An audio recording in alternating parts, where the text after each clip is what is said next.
Carl Jung showed that you don't need a long confession or a flashy resume to glimpse the core of a person. The clues aren't in their words, their trophies, or even their actions when eyes are on them.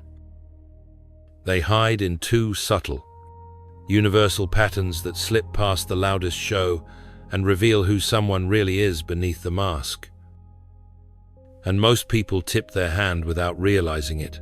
Picture this moment. You're across from someone you assumed you understood, maybe a coworker, a friend, perhaps even your partner.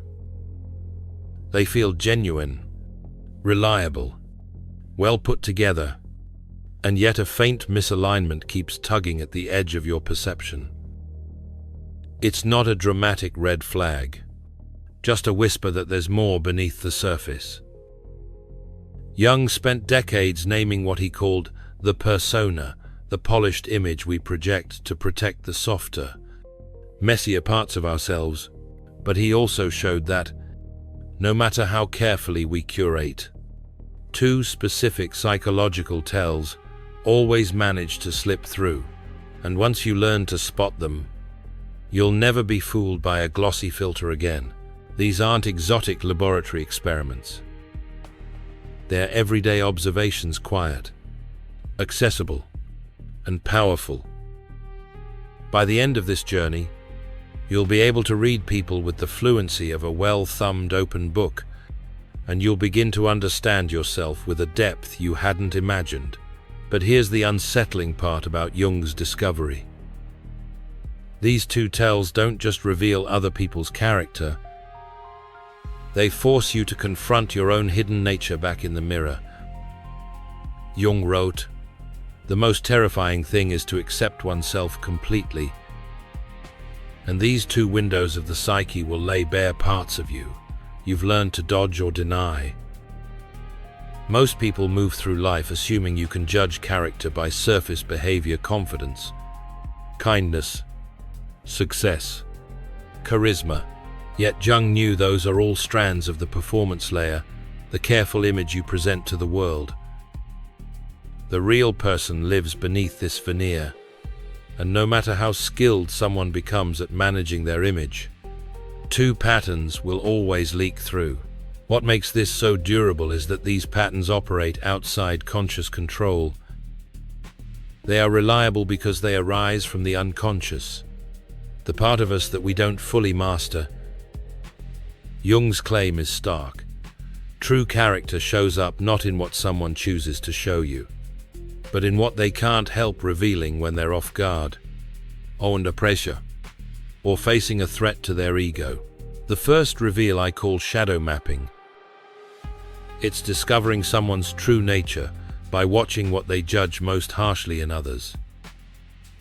Jung wrote, "Until you make the unconscious conscious, it will direct your life, and you will call it fate." That directive shows up most clearly in our judgments of other people. When someone lacerates another with unusual intensity, they're not merely observing. They are projecting, retracting into the other person traits they've disowned in themselves. The stronger the emotional reaction, the closer you're getting to their shadow.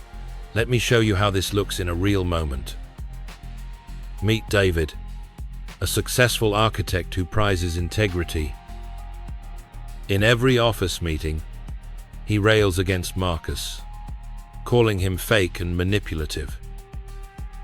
His voice sharpens when Marcus is praised for his client charisma, and his jaw tightens as Marcus earns applause. But Jung's lens reads this differently. David's knee-jerk contempt for Marcus isn't about Marcus at all. It's about a part of David that he's buried his own softer charm, his wish to be more socially adept, which he has pushed away because he fears it would make him inauthentic. Jung reminded us, we cannot change anything until we accept it. Condemnation does not liberate. It oppresses. David's harsh judgment is a mirror of his own self-condemnation. He's policing what he fears in himself by policing in others. Shadow mapping isn't only dark. It can reveal the bright emblems we haven't allowed ourselves to claim. When someone consistently elevates others, putting them on pedestals and praising their every talent, they're often projecting abilities they indeed possess but refuse to own. The tell is the emotional charge. If a response to someone else's talent is fervently admiring or violently resentful, you're watching their shadow in action. If you've ever found yourself cringing at a person's self-confidence while secretly aching to guiltlessly own your own, you've touched shadow territory. If you've ever noticed, "I see my shadow in my judgments," you're naming the map Jung laid out. Shadow mapping works so reliably because our unconscious can't distinguish easily between self and others when it comes to disowned material. When David condemns Marcus for being fake, his mind is wrestling with authenticity versus social performance, an internal conflict cast outward as judgment. Jung's idea of projection mapping helps explain the phenomenon. The intensity of someone's judgment maps onto the intensity of their internal struggle with that trait. Those who feel solid in an area they criticize in others rarely condemn weakness in that same area. Secure, integrated people are not busy dismantling others' flaws in order to distract themselves from their own vulnerability. Loneliness is often a byproduct of this projection habit. When someone fixates on others' flaws, they reveal their own inner distance. They've lost touch with rejected pieces of themselves. The second reveal is what I call mask maintenance. This is the way a person behaves when their carefully crafted image is threatened, when the mask looks wobbly, or when their image is under scrutiny. Jung wrote, "The privilege of a lifetime is to become who you truly are." Yet the psychology of maintaining a persona demands enormous energy. When the persona is challenged, the authentic self can break through, sometimes with startling clarity. So, how do you spot it? Observe what happens when criticism lands, when real competence is questioned, or when a mistake is exposed. Do they become defensive? Do they attack back, or dodge blame? Or do they pause, reflect, and respond with surprising openness? Consider Sarah, a marketing director known for her unflappable calm. In a high-stakes client meeting, a harsh critique of her team's strategy exposes a crack in Sarah's armor. Suddenly her voice tightens, her posture stiffens, and she interrupts the client with sharp retorts. The tranquil professional dissolves, revealing a defensive posture, an insecure, image-preserving instinct that sacrifices her team to protect her own facade. Jung would say this moment reveals Sarah's authentic character more vividly than years of routine interaction. When her image is threatened, the elder patterns underneath surface. Jung's warning holds here as well. The foundation of mental distress is often the unwillingness to sit with legitimate suffering. Sarah's discomfort at the notion of being criticized becomes a trigger that activates defense mechanisms, deflection, blame shifting, and subtle aggression. This moment is less about competence and more about the cost of maintaining a front. The beauty and power of mask maintenance is that it isn't reserved for dramatic crises. Small, almost imperceptible moments, your phone dying and you losing a thread of social media, a hostage, wait, a joke that falls flat. These micro moments reveal the mask's texture. Watch for shifts in tone, pauses that lengthen, or tiny changes in body language. These are the signals the persona is buckling. The most integrated people, the individuals Jung might call individuated, show a consistency between their public image and their private reactions. They've done the inner work to align persona and authentic response.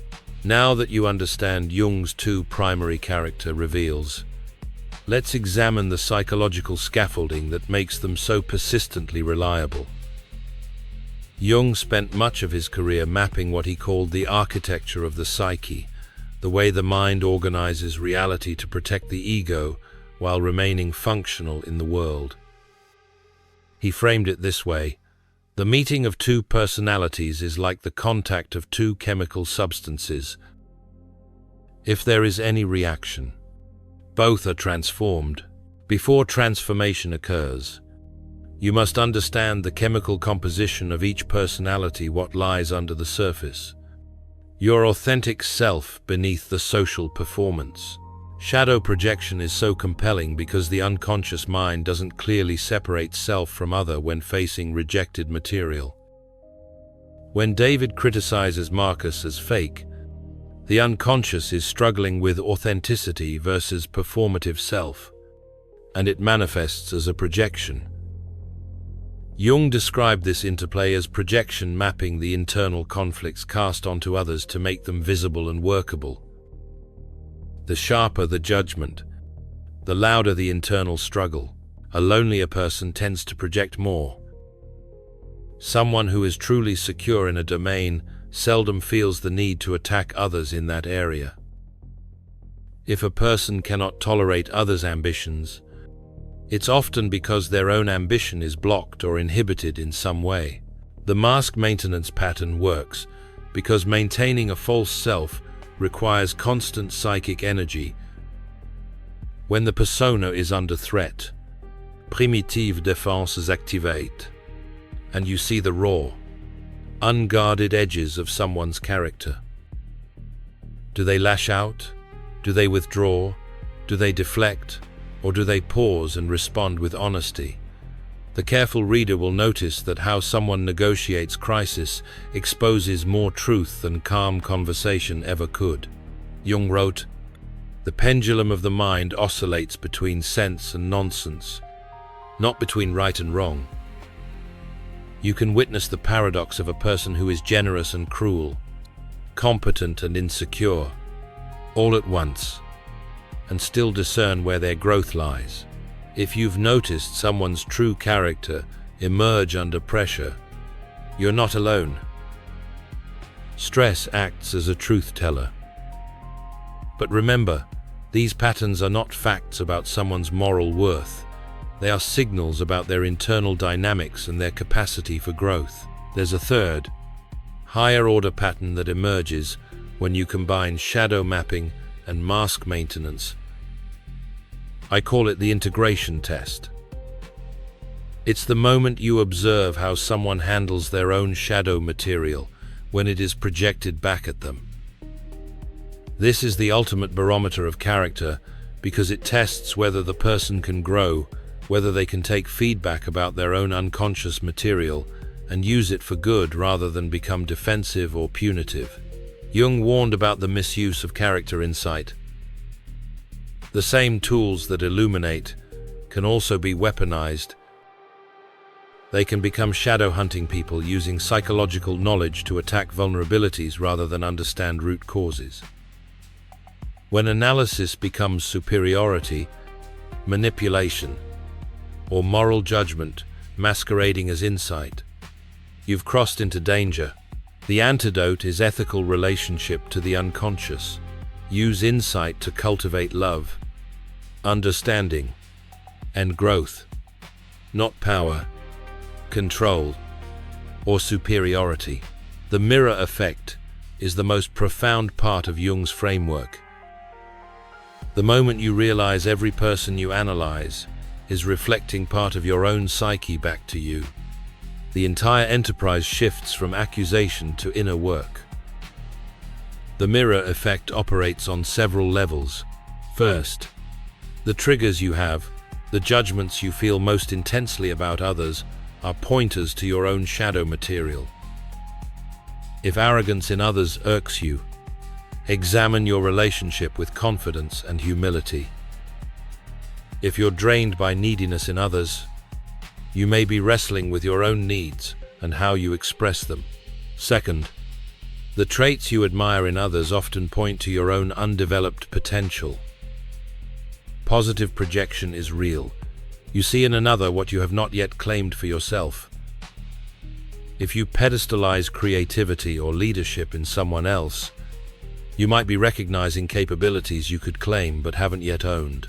Third, as you gain fluency with these patterns, you begin to see them recur in your own life. You'll notice your own shadow in others more clearly, and you'll catch your own projections more quickly. This mirror creates a feedback loop of self-awareness.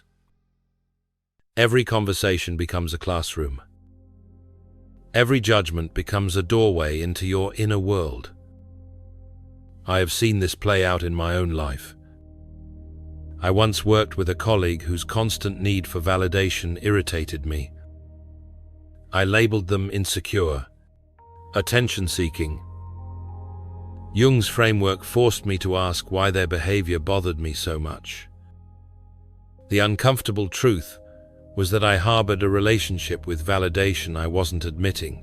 I had subtle ways of seeking approval that I convinced myself were not the same as their obvious methods. My judgment was really self-rejection wearing a mask.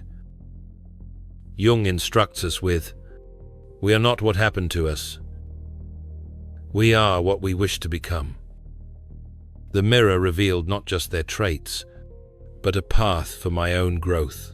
And yet the mirror isn't merely a mirror of flaws. It also shows you the gaps you can fill.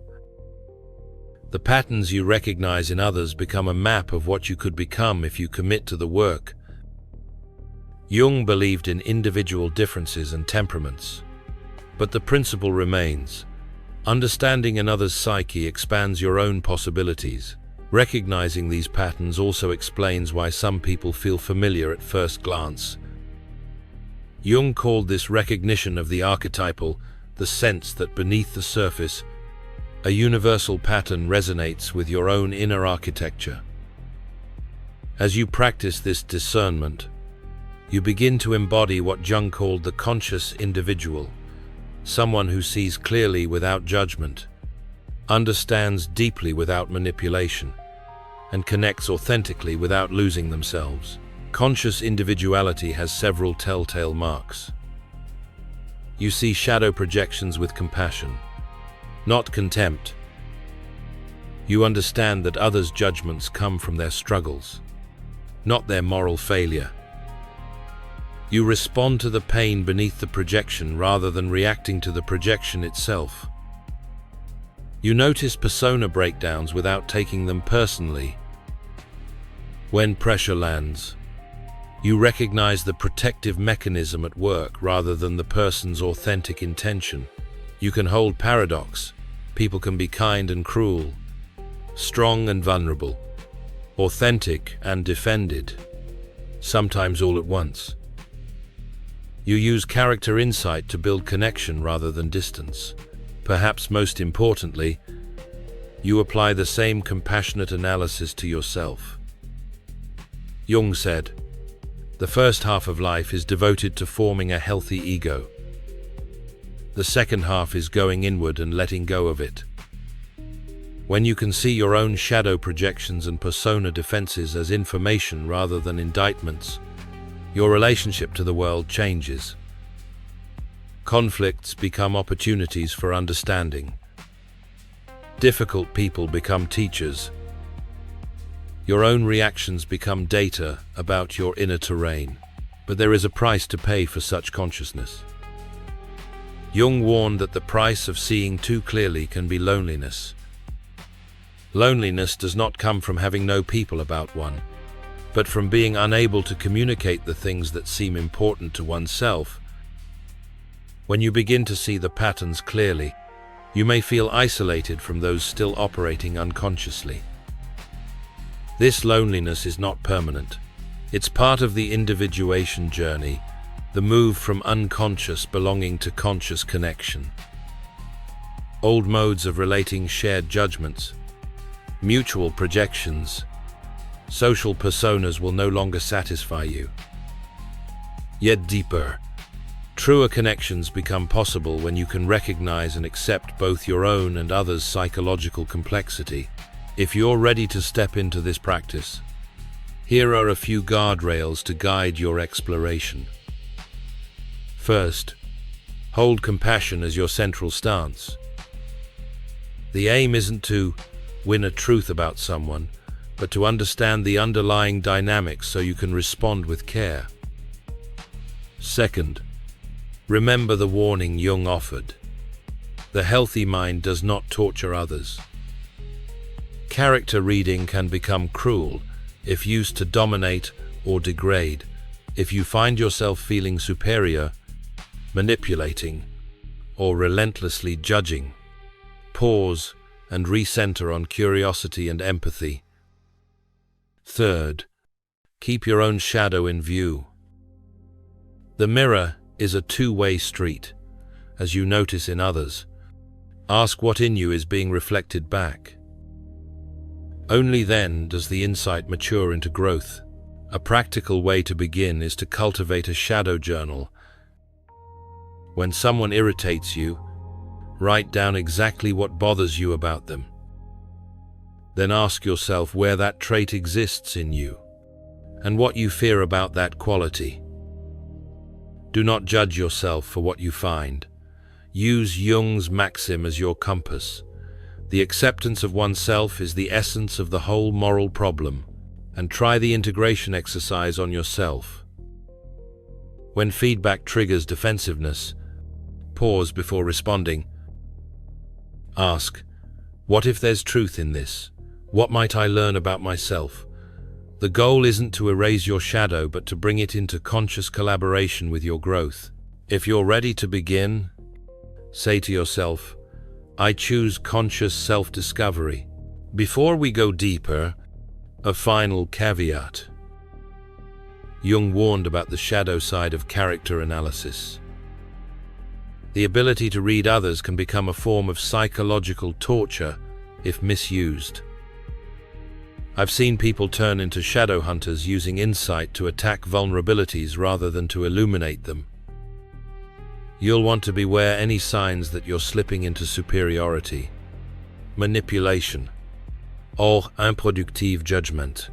If you catch yourself wanting to show how much you know, or using your observations to control someone else, you're venturing into dangerous ground. The antidote is ethical, compassionate engagement, treating others with dignity, inviting dialogue, and using insight to deepen connection rather than to defeat. The core takeaway from Jung's framework is both simple and radical.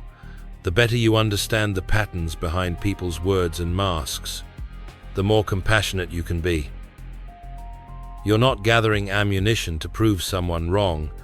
You're gathering clues to understand the shared human journey beneath, and your own journey within. The most welcome upshot of this practice is not mastery over others, but mastery over yourself. The mirror shows you your own capacity to grow, to heal, to become more truly you. When you see someone's shadow projections and persona defenses clearly, you're really looking at your own humanity, reflected back your wounds, your aspirations, your capacity to care, and your potential to expand beyond old limits. The journey of reading character is not about sealing yourself off in a higher court of judgment. It's about walking toward deeper, more authentic connection with others and with yourself. When you can see and accept the full spectrum, the light and the darkness, the strength and the fragility, you're not merely predicting behavior. You're cultivating the presence that makes genuine relationship possible. Who looks outside dreams. Who looks inside awakens. The mirror isn't a trap, it's a doorway. It invites you to move from reactive perception to mindful, compassionate engagement. And as you learn to hold that space for others, you'll discover that every interaction is a chance to learn something new about the vast, unfolding landscape of human consciousness. Even your own relationships flourish when they are rooted in authentic understanding rather than glossy projections.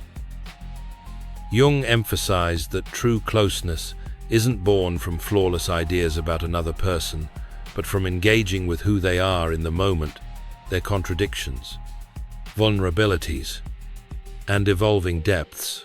When we approach others with a willingness to discover rather than confirm our fantasies, connection becomes lighter, more imaginative, and more alive, less scripted, more responsive to the real person across the table. The creation of something new isn't achieved by intellect alone. It arises from the play instinct, an inner necessity to explore, experiment, and co-create in the space between two people. When relations stay in the realm of curiosity and play, our conversations feel less about winning arguments and more about discovering unfamiliar facets of each other.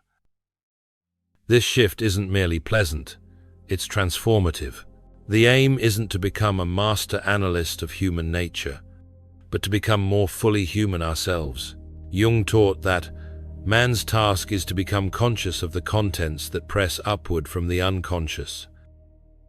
That means becoming adept at noticing when someone's behavior triggers parts of us we'd rather deny, the shadow projections, and when persona defenses show up as a mask under stress. As you practice watching these dynamics in others, you'll begin to recognize the same patterns within your own experience. Awareness creates a real choice. You can respond with intention instead of reacting from habit. And that distinction between reaction and response opens up space for genuine relation. Integration doesn't arrive in a single moment. It unfolds through small, repeated acts of awareness, catching yourself in projection, noticing how your persona defends itself, and choosing an authentic response instead of an automatic one. Jung reminded us, we don't really heal anything.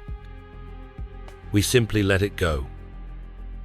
When you release the unconscious patterns you've carried, your authentic self begins to surface more clearly. The process isn't comfortable, but the discomfort is productive. It signals growth rather than stagnation. The path of integration follows discernible steps. First, you become aware of patterns in others while remaining blind to your own. It's easy to spot everyone else's projections, but much harder to see your own. Second, you begin naming your patterns at an intellectual level. Yet, you still feel them emotionally as you cling to your judgments. You might think, I'm projecting right now, while still feeling perfectly justified in your critique. Third, you gain the capacity to catch yourself in real time and choose different responses. This creates a space between trigger and reaction, where conscious choice can take root. Fourth, you start meeting others' unconscious patterns with consciousness rather than reactivity. Instead of getting defensive when someone projects onto you, you can see their struggle and establish boundaries with compassion. And finally, you strive toward the transcendent function, holding opposing psychological forces in creative tension until something new emerges. You become comfortable with paradox, uncertainty, and complexity. The difference between a good life and a bad life is how well you walk through the fire. Jung noted, the fire represents inevitable conflicts, projections, and persona breakdowns that characterize human relationships. The most powerful growth happens when you learn to walk through those fires consciously, turning what could be destructive into opportunities for deeper understanding. This transformation isn't instantaneous, and it is rarely complete. Consciousness is a practice, not a destination. Each moment of awareness, each choice to respond rather than react, each decision to see clearly rather than judge harshly, moves you closer to an authentic self. As you embody Jung's ideas about character and consciousness, your own level of awareness begins to ripple outward. Jung wrote, "The meeting of two personalities is like the contact of two chemical substances. If there is any reaction, both are transformed. When you stop feeding others' projections or reacting defensively to their persona breakdowns, you create space for new kinds of interaction." People sense this shift, even if they can't name it. They may remark that you seem different, calmer, more present, more real. What they're noticing is your reduced reactivity to their unconscious material. You're no longer feeding their projections or reinforcing their defenses. This is what I'd call consciousness contagion. Your inner steadiness invites others toward greater awareness, not through sermonizing, but through embodied presence. You are what you do, not what you say you'll do. Your authentic presence speaks louder than words. Some will resist this shift because it upends familiar dynamics they rely on. They may escalate projections or intensify defenses to pull you back into old patterns. Others, however, will be drawn toward your clarity, sensing the possibility of more genuine connection and gradually loosening their own defenses. This ripple effect extends beyond individual relationships to families, workplaces, and communities. When one person ceases to project their shadow and begins owning their authentic reactions, they give others permission to do the same. Jung believed that individual consciousness is the keystone for collective transformation. The world may press you to fit a role, to prove yourself in familiar ways, or to deny parts of yourself you find inconvenient. If you know who you are, including your shadow and your authentic character beneath your persona, you become less vulnerable to the world's projections. You also become a beacon for others seeking their own authenticity.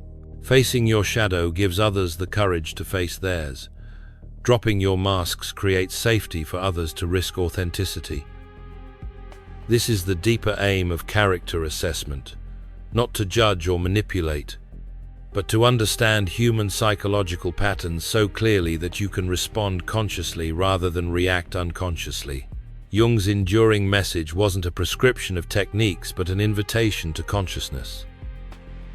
Every person who chooses awareness over unconsciousness, authenticity over performance, and understanding over quick judgment contributes to the evolution of human consciousness itself. The two reveals shadow projections and persona breakdowns aren't the endpoints of character assessment, they're the opening chords of character development. They point us toward our own growth and toward a broader, communal rise in awareness. So, watch for projections. Notice the slips of the mask. Most importantly, turn that same clear, seeing toward yourself. Because the ultimate character you're developing isn't someone else's, it's your own. If you want to explore more about how consciousness transforms relationships and personal power, check out my video on who the empath becomes after absorbing the narcissist's darkness and surviving, where we dive deeper into Jung's insights about psychological transformation and authentic selfhood. Your journey toward consciousness starts with seeing clearly, and it ends with becoming who you truly are. Thanks for watching. See you in the next dimension.